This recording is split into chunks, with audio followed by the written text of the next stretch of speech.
Hello दोस्तों, आज हम ये समझेंगे कि क्यों HDFC बैंक का शेयर प्राइस नीचे जा रहा है।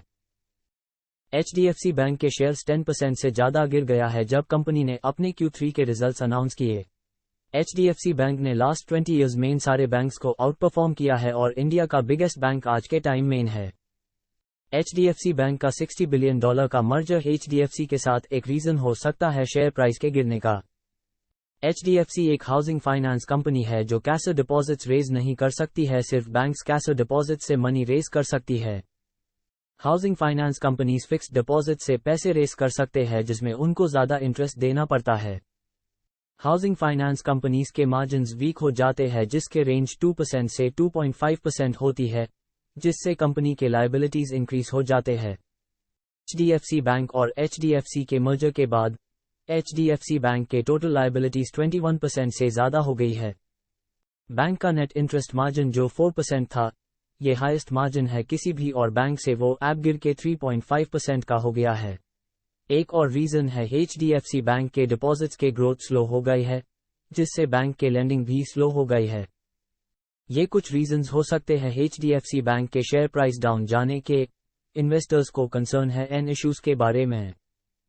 फिर भी HDFC बैंक का शेयर प्राइस ज़्यादा दिन तक नीचे नहीं जाएगा, क्योंकि Q3 के में कंपनी का प्रॉफिट 33% से ज़्यादा हो गए है। HDFC बैंक के NI% से इंक्रीज हुआ है और बैंक के लोन्स और डिपॉजिट्स 5% से इंक्रीज होकर 10% हो गए हैं। ये प्रूफ करता है अभी भी बैंक में ग्रोथ बाकी है। HDFC बैंक के ब्रांचेस भी इंक्रीज हुए हैं। लास्ट 5 ईयर्स में कंपनी के ब्रांच 60% से ग्रो हुए हैं, जो दूसरे बैंक से काफ़ी ज़्यादा है। 2023 के रिकॉर्ड्स के हिसाब से HDFC बैंक के पास टोटल 8086 ब्रांचेस है 3836 इंडियन सिटीज में। इसमें 2000 ब्रांचेस 10 ईयर्स पुरानी है। गवर्नमेंट ओन्ड बैंक्स इंडिया में 65% टोटल डिपॉजिट्स को होल्ड करते हैं। ये एक एडवांटेज हो सकता है HDFC बैंक के डिपॉजिट्स के लिए। 70% HDFC के कस्टमर्स के पास HDFC बैंक में अकाउंट नहीं है। ये एक अपॉर्चुनिटी हो सकती है बैंक के लिए अपने कस्टमर्स को इंक्रीज करने के। इंडियन बैंक्स के होम लोन पोर्टफोलियो में SBI बैंक के पास 6.4 लाख करोड़ वर्थ के होम लोन्स दिए थे। ये HDFC बैंक से काफ़ी ज़्यादा थे। HDFC और HDFC बैंक के मर्जर के बाद HDFC बैंक के होम लोन्स का वर्थ 7.3 लाख करोड़ हो गए हैं। बैंक के होम लोन्स ज़्यादा हो गए हैं दूसरे इंडियन बैंक से। अगर आप NPA रेशियो यानी नॉन परफॉर्मिंग एसेट्स को देखो तो HDFC बैंक के 0.27% है, जो लोएस्ट है कंपेयर टू अदर बैंक्स के। बैंक का PA रेशन 18.71 है, ये इंडस्ट्री एवरेज से कम है जो 23.81 है। ये पता चलता है कि बैंक वैल्यू में अभी भी सस्ता है। HDFC बैंक के फंडामेंटल्स बहुत एक है, पर बैंक का मर्जर और डिपॉजिट्स उसके शेयर प्राइस को इम्पैक्ट कर रहा है। ये दोनों इश्यूज टाइम के साथ बदल सकते हैं बैंक के लिए। फिर हम रीइन्वेस्टमेंट देख सकते हैं FII और DII के वापस HDFC बैंक में। अगर आप इंडिया का क्रेडिट कार्ड मार्केट भी देखो तो HDFC बैंक मार्केट को डोमिनेट करते हैं 21% शेयर से कंपेयर टू दूसरे बैंक से।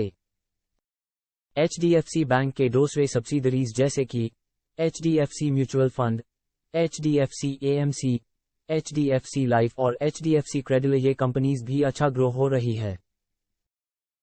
रिसेंटली एक रिपोर्ट जो ये प्रेडिक्ट कर रही है कि इंडिया की फर्स्ट $1 ट्रिलियन कंपनी एक कंपनी बन सकते हैं 2032 से पहले। टोटल 3 कंपनीज को मेंटेन किया गया था। HDFC बैंक एक $1 ट्रिलियन की कंपनी बन सकती है 2032 तक, अगर कंपनी एनुअली 25.5% रिटर्न्स देते हैं। HDFC बैंक के इंटरनेशनल प्लान्स भी सेट है। बैंक एक बैंकिंग लाइसेंस परस्यू कर रही है सिंगापुर में। दूसरे इंडियन बैंक्स जैसे कि SBI बैंक और ICICI बैंक के पास बैंकिंग लाइसेंसेस है इंटरनेशनल मार्केट्स में। इंटरनेशनल मार्केट्स में प्रेजेंस एक एडवांटेज होगा HDFC बैंक के लिए।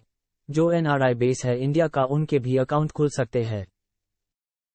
LIC जो इंडिया के बिगेस्ट इंश्योरेंस कंपनी है, इनको RBI से अप्रूवल मिला 9.99% स्टेक HDFC बैंक में खरीदने के लिए।